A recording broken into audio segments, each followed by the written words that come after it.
amahan. So niingon siya nga, ang akong kinabuhi, akong ihatag sa mahimo niya nga ihatag sa iyang amahan o mahimo pud niya nga iyang kining kuhaon pa balik, no? So ingon ana ang gahom, no, sa atong buhi nga Dios.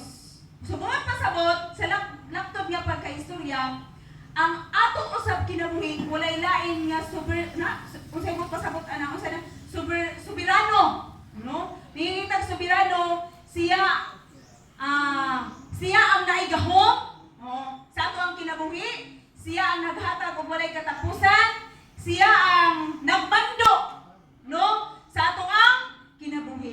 Bisan pa sa katapusan natong gininhawa, siya ang nakabalo ug siya ang nagmando sa ato ang kinabuhi. Sugot pasabot mga kaigsunan nga walay lain nga nagkupot, nagunit sa ato ang kinabuhi kung dili si Jesus Christ lang. Diba pa nato na?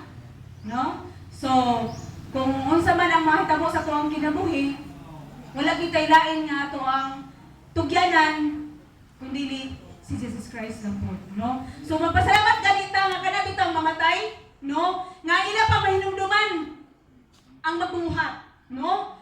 Nga makaingon gani nga Lord, ang ako ang kinabuhi, ako kinay itugyan diha kanimo, no? Ang atong espiritu, akong itugyan diha kanimo. So kanindot pagud ana, no? So yun ana pod ang ato ang kinabuhi. So isa man inyong ikasulti sa atong giingon nga ang akong espiritu, akong ihatag kanimo amahan. Ha? Pas ako nindot din siya nga kanang last nga word nga dito ni Jesus Christ nga kuan na to na siya panagingnan ko sa atong pagkalingan. Ulo kita kinabuhi. Aton magidawat sa Kristo ingon nga personal atong Praise God.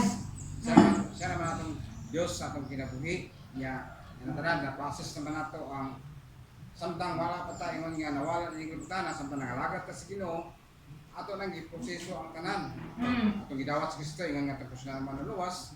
Nya napay ang proseso nagpabautismo ta sa tubig sa ngalan sa tubig sa espiritu. Nya naghimo ta og nga pag importante na pabautismo naghimo ta pag hinusol sa diha aron yung pasiguli atong kinabuhi ngadto sa Dios. Nya uban pa daghang paligimo nya pag-abot niya ng panahon na sa tanan mabot naman nato ang katapusan sa atong kinabuhi.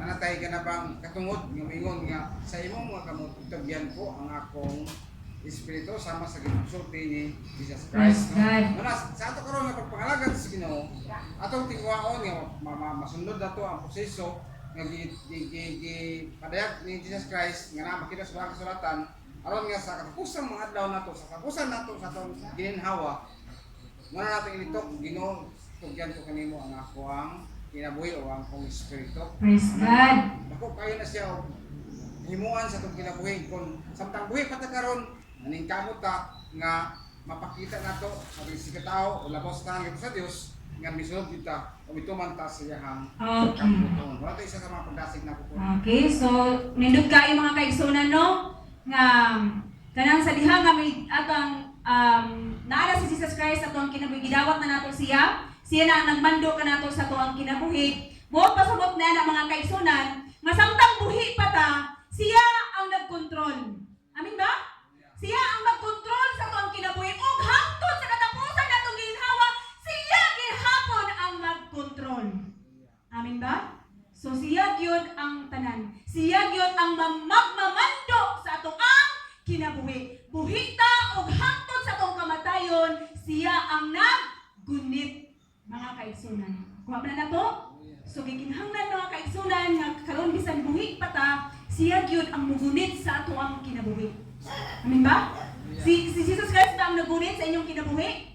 Okay. Kay once siya ang nagunit sa inyong kinabuhi, og hangtod sa inyong